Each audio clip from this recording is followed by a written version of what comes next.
NEET paper leak का मसला सड़क से संसद तक छाया हुआ है। इस पेपर लीक की घटना के बाद कई तरह की भर्ती परीक्षाओं पर शक के बादल अब मंडरा रहे हैं। इसमें ताज़ा मामला अब उत्तर प्रदेश की ही पीसीएस की जुडिशरी परीक्षा का आ गया है। उसके बारे में विस्तार से बात करें उससे पहले अभी तक क्या हुआ है पेपर लीक के मामले में, ये क्विक रैप आपके लिए कर देते हैं। देश के भावी कर्णधारों का भविष्य कैसे इन दिनों खतरे में है, इसको जरा जान लीजिए। नीट पेपर लीक का मामला अब सुप्रीम कोर्ट में चल रहा है। हालांकि इस परीक्षा को रद्द नहीं किया गया है, पर सुप्रीम कोर्ट में सुनवाई चल रही है। वहीं एनसीईटी की परीक्षा का मामला भी पर चल रहा है। सीएसआईआर यूजीसी नेट की परीक्षा हो, यूजीसी नेट की परीक्षा हो और नीट पीजी की परीक्षा हो, यह स्थगित करनी पड़ी है। दूसरी तरफ पेपर लीक की वजह से यूपी पुलिस सिपाही भर्ती परीक्षा के बाद अब आरओ और एआरओ भर्ती परीक्षा भी रद्द कर दी गई है। सोमवार को लोकसभा में नेता प्रतिपक्ष राहुल गांधी और मंगलवार को समाजवादी पार्टी के अध्यक्ष अखिलेश यादव ने नीट पेपर लीक के साथ तमाम परीक्षाओं में धांधली के सवाल को उठाया था। की सबसे प्रेस्टिजियस परीक्षा, उसका भी पेपर लीक हो गया। और आखिरकार ये पेपर लीक हो क्यों रहा है?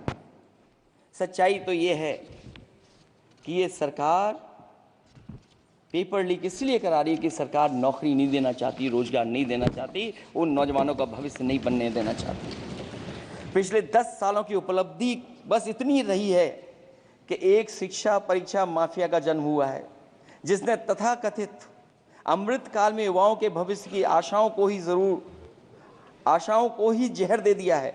जो सरकार उम्मीद को मार दे, वह न तो वर्तमान को सुधार सकती है, न भविष्य को संवार सकती है। सरकार आशा का प्रतीक होनी चाहिए, निराशा का नहीं। A number of NEET students, every single one of them tells me that the exam is designed to create a quota for rich people and to create a passage for them into the system, and is designed not to help poor students. Now, इससे भी बहुत डर होता है। महीनों पढ़ाई करते हैं, यह पता नहीं कि भैया एग्जाम लीक हो जाएगा नहीं होगा, अगर पास भी हो गए तो पैसा कहां से आएगा। तो उधर भी इन लोगों ने भय डालने का काम किया।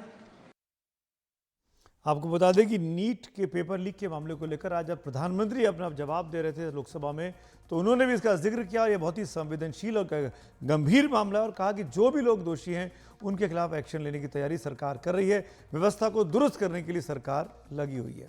लेकिन नीट पेपर लीक को लेकर जारी विवाद के बीच यूपी में पीसीएस जे की परीक्षा के परिणामों में गड़बड़ी का मामला सामने आया है। इलाहाबाद हाईकोर्ट में लोकसेवा आयोग ने माना है कि पीसीएस जे 2022 की परीक्षा के परिणामों में 50 अभ्यर्थियों की कॉपी मिक्स हो गई। अब जल्द ही नए सिरे से फिर से नतीजे घोषित किए जाएंगे।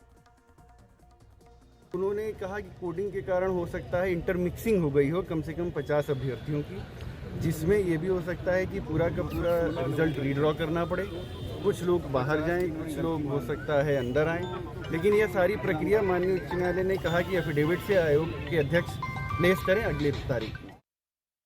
2022 में हुई पीसीएस जे परीक्षा के नतीजे अगस्त 2023 में आए। फेल करार दिए गए अभ्यर्थी श्रवण पांडे को यकीन नहीं हुआ कि उन्हें इंग्लिश के पेपर में 200 में से मात्र 47 नंबर मिले हैं। उन्होंने आरटीआई के जरिए आयोग में अर्जी डालकर अपना पेपर दिखाने की मांग की। जब श्रवण ने अपनी कॉपी देखी तो पाया कि कॉपी उनकी थी ही नहीं। इसको लेकर श्रवण ने हाईकोर्ट में अपील की तो हाईकोर्ट में लोक सेवा आयोग ने अपनी गलती मानते हुए बताया कि कर्मचारियों की गलती से 50 कॉपी आपस में मिक्स हो गई हैं। यूपीएससी ने अपनी कमेटी की रिपोर्ट जो उन्होंने गठित की थी मैटर को इन्वेस्टिगेट करने के लिए, वो प्रस्तुत की, जिसमें उन्होंने एडमिट किया कि 50 पेपरों में हेरफेर हुई है। 25-25 की 2 बंडल आपस में बदले गए हैं। उन्होंने इसको ह्यूमन एरर का नाम दिया है, बट मुझे ऑनरेबल हाई कोर्ट पे पूरा भरोसा है कि वो इस मैटर की जड़ तक जाएंगे। ऑनरेबल हाई कोर्ट ने उन्हें 1 हफ्ते का समय दिया है और ऑनरेबल चेयरमैन के एफिडेविट मांगा है, जिस पे उन्होंने उनसे इंस्ट्रक्शंस मंगाए हैं कि इस रिज़ल्ट्स के चलते कितने लोगों का जो लोग सिलेक्शन, क्योंकि 30 अगस्त 2023 में ही फाइनल हो गए थे और ये अपना ट्रेनिंग अभी अंडरगो कर रहे हैं, तो उसके चलते कितने लोग बाहर होंगे, कितने लोग अंदर जाएंगे, किस लोग who all will be eligible for the interview, तो ये सब उनको एक पूरा इंस्ट्रक्शंस लाने हैं और कोर्ट के समक्ष प्रस्तुत करने हैं और साथ ही मेरी कॉपीज़ भी प्रोड्यूस करनी है। इलाहाबाद हाई कोर्ट से लोक सेवा आयोग ने हलफनामा दाखिल कर कहा कि 3 अगस्त तक नए सिरे से नतीजे घोषित किए जाएंगे। इस पर हाईकोर्ट ने कहा कि जितनी जल्दी हो सके उतनी जल्दी ये प्रक्रिया पूरी होनी चाहिए। कुछ अधिकारियों के विरुद्ध कार्रवाई भी हुई है और आयोग इस मामले में फर्दर कार्रवाई करते हुए हो सकता है पूरे रिजल्ट को रीड्रॉ भी करे, जो उसने हलफनामे में कहा है। माननीय उच्च न्यायालय ने यह भी कहा कि क्योंकि यह इतना गंभीर मसला है, अतः इसमें आयोग के अध्यक्ष का हलफनामा ही इस पूरे प्रकरण को पूरी तरीके से निस्तारित करने के लिए ज़रूरी होगा। इलाहाबाद हाईकोर्ट ने लोक सेवा आयोग से 4 बिंदुओं पर हलफनामा दाखिल करने को अब कहा है।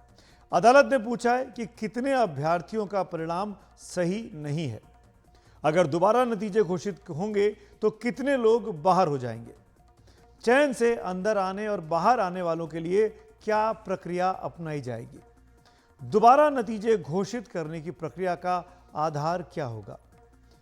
इसके अलावा कोर्ट ने आयोग से याचिकाकर्ता की सभी 6 प्रश्न पत्रों की कॉपी कोर्ट में पेश करने को भी कहा। इस मामले की अगली सुनवाई 8 जुलाई को होनी है। इस मामले में यूपी लोक सेवा आयोग ने अपने 5 कर्मचारियों पर कार्रवाई की है। 3 को निलंबित किया गया है, वहीं 2 के खिलाफ आरोप पत्र तैयार किया जा रहा है। हालांकि लोक सेवा आयोग की असली चुनौती नए सिरे से नतीजे घोषित करने की है। जो ज्वाइन कर चुके हैं अगर उन्हें हटाया जाए तो भी, और जो ज्वाइन नहीं कर पाए और अब उन्हें पास करके ज्वाइन कराया जाए तो भी, दोनों ही कंडीशंस में विवाद होना तय माना जा रहा है। क्या उत्तर प्रदेश और क्या राजस्थान, हर जगह परीक्षाओं में धांधली अलग ही प्रतिमान स्थापित कर रही है। राजस्थान के बांसवाड़ा जिले में डमी अभ्यर्थियों के जरिए नौकरी पाने के मामले में और वन रक्षक भर्ती परीक्षा पेपर लीक मामले में रोजाना नई नई परतें खुल रही हैं। पुलिस ने बड़ा खुलासा करते हुए 2 लोगों को गिरफ्तार किया है। इनमें शिक्षक की जगह परीक्षा देने वाले सांचौर निवासी आरोपी पुलिस कांस्टेबल और वन रक्षक परीक्षा पेपर लीक मामले में डूंगरपुर जिले के चीकली उपखंड अधिकारी के रीडर रहे अभिमन्यु सिंह को गिरफ्तार किया गया है। पुलिस की जांच में पता चला कि 2011 में हुई शिक्षक भर्ती में भी डमी अभ्यर्थी का खेल हुआ करता था। साथ ही टीम ने कुल 3 आरोपियों की गिरफ्तारी और की है।